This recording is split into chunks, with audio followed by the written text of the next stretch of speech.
सजे में एड़ी असांजी दहशत वा दिलदार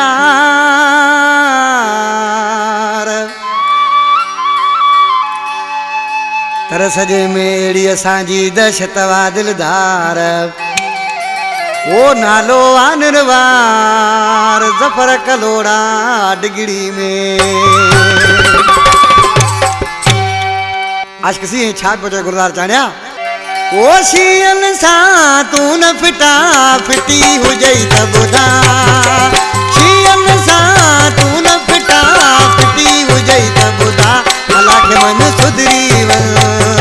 वडन के न दावत दे असांजे गंडिया हथ तो में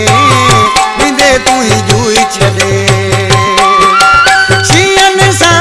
तू न फिटा फिटी हो जाई त बुधा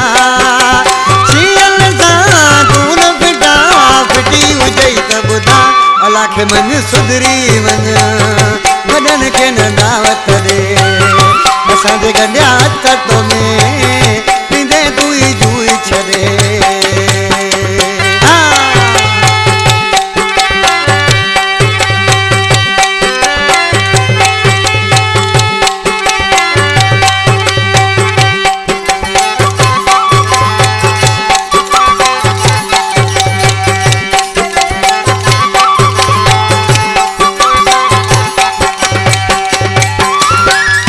असांजी ताकत जी ख़बर सजी पइजी वेंदी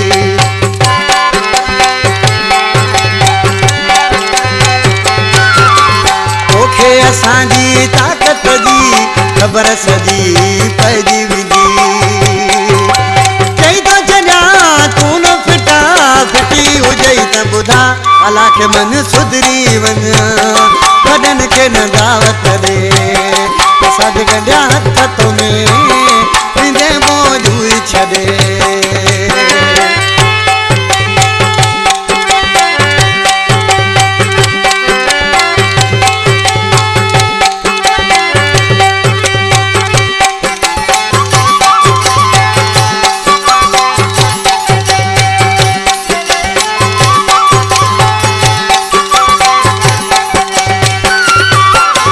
उठो अथई त वञ तरी वरना थी गई गाल घरी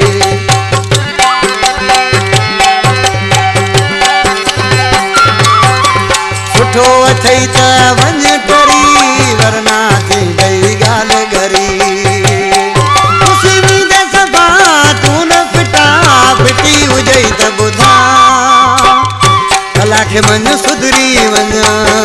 वडन के न दावत दे असांजे गंडिया हथ तो में विंदे तू ही जुई छॾे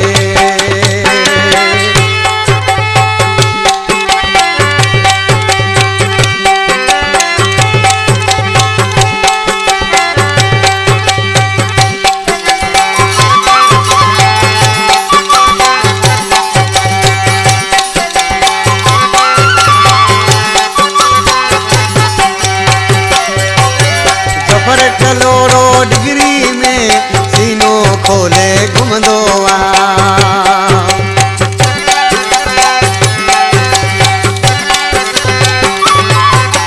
जफर कलोड़ो डिगरी में सीनो खोले घुमंदो आ हर कोई खां वाकुफ़ वा फिटी हुजई त ॿुधा अला खे मन सुधरी वञ वडन के न दावत ॾे शियन सा तू न फिटा